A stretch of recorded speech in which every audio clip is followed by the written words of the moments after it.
Hello student, आज मैं आप लोगों को खंड काव्य श्रवण कुमार जो डॉक्टर शिववाले शुक्ल द्वारा रचित है उसको किस तरीके से क्वेश्चन आते हैं करने का प्रयास करूँगी। ये आपका मेरठ, आजमगढ़, बस्ती, रायबरेली, हरदोई, बांदा, बहराइच, हमीरपुर के जिलों के लिए लगा हुआ है।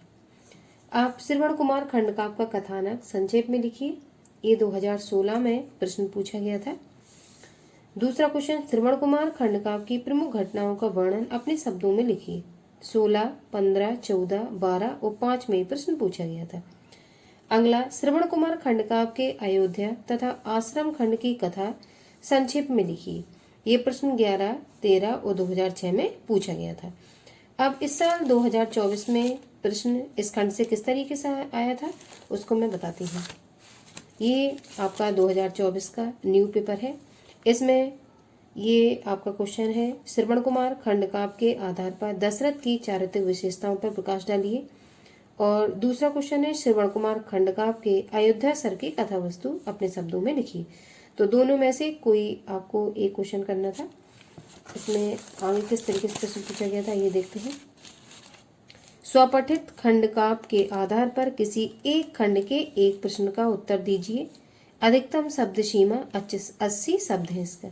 तो दो प्रश्न में से कोई एक प्रश्न का उत्तर आपको देना है। अब पीछे देखिए, ये आपका श्रवण कुमार में से दो क्वेश्चन पूछे गए थे। श्रवण कुमार खंड काव्य के आधार पर दशरथ की चारित्रिक विशेषताओं पर प्रकाश डालिए। दूसरा प्रश्न, श्रवण कुमार खंड काव्य के अयोध्या सर की कथा वस्तु लिखिए। तो इन दोनों में से कोई एक प्रश्न आपको अटेम्प्ट करना था।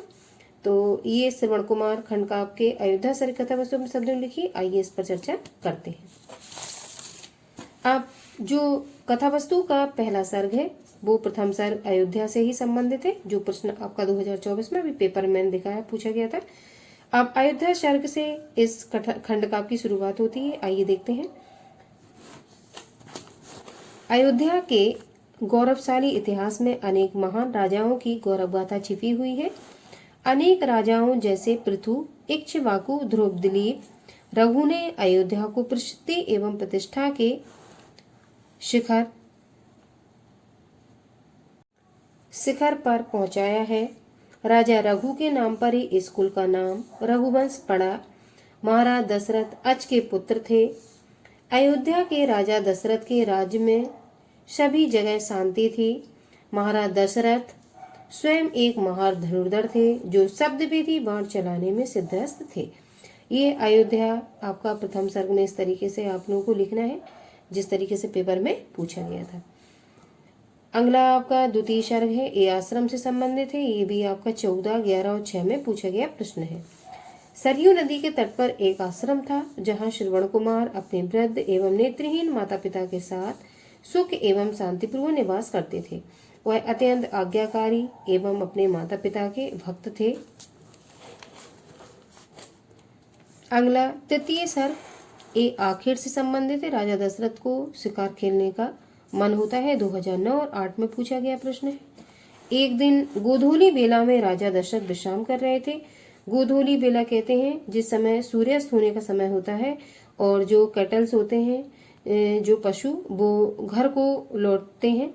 उस टाइम जब गायों की धूल सूर्यास्त के समय जो सूर्य को ढकने का प्रयास करती है, उस अवस्था को हम गोधूली बेला कहते हैं और इसका समय 6 से 7 के बीच में होता है, शाम का टाइम।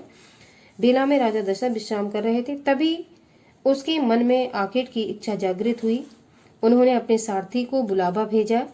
रात्रि में सोते समय राजा ने एक विचित्र स्वप्न देखा कि एक हिरण का बच्चा उनके बाण से मर गया और हिरणी खड़ी आंसू बहा रही है। राजा सूर्योदय से बहुत पहले जगकर आखेट हेतु वन की ओर प्रस्थान कर देते हैं। दूसरी ओर श्रवण कुमार माता पिता की आज्ञा से जल लेने के लिए नदी के तट पर जाता है। जल में पात्र डूबने की ध्वनि को किसी हिंसक पशु की ध्वनि समझकर दशरथ शब्दभेदी बाण चला देते हैं। यह बाण सीधे श्रवण कुमार को जाकर लगता है। वह चीत्कार कर उठता है।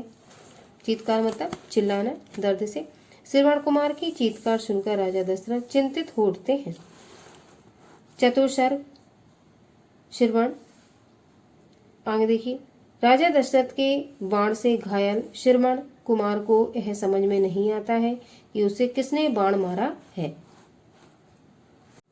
वह अपने अंधे माता पिता की चिंता में व्याकुल है कि अब उसके माता पिता की देखभाल कौन करेगा।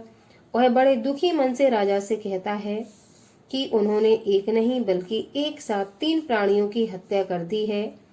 राजा दशरथ से श्रवण ने अपने माता पिता को जल पिलाने का आग्रह किया। इतना कहते ही उसकी मृत्यु हो गई। राजा दशरथ अत्यंत दुखी हुए और स्वयं जल लेकर श्रवण कुमार के माता पिता के पास गए। अगला सर्ग पंचम सर्ग जो दशरथ से संबंधित है। यूपी बोर्ड ये 13, 10 और 8 में पूछा गया था। राजा दशरथ दुख एवं चिंता में भरकर सिर झुकाए आश्रम की ओर जा रहे थे। वे अत्यंत आत्मग्लानि एवं अपराध भावना से भरे हुए थे। आत्मग्लानि उन्हें अपने जो उन्होंने अपराध किया था उसके दुख से वो दुखी थे। आगे पश्चाताप, आशंका और भय से भरकर वे आश्रम पहुंच जाते हैं। षष्ठ सर्ग इसमें संदेश दिया गया है 2013। श्रवण के माता पिता अपने आश्रम में पुत्र के आने की प्रतीक्षा कर रहे थे।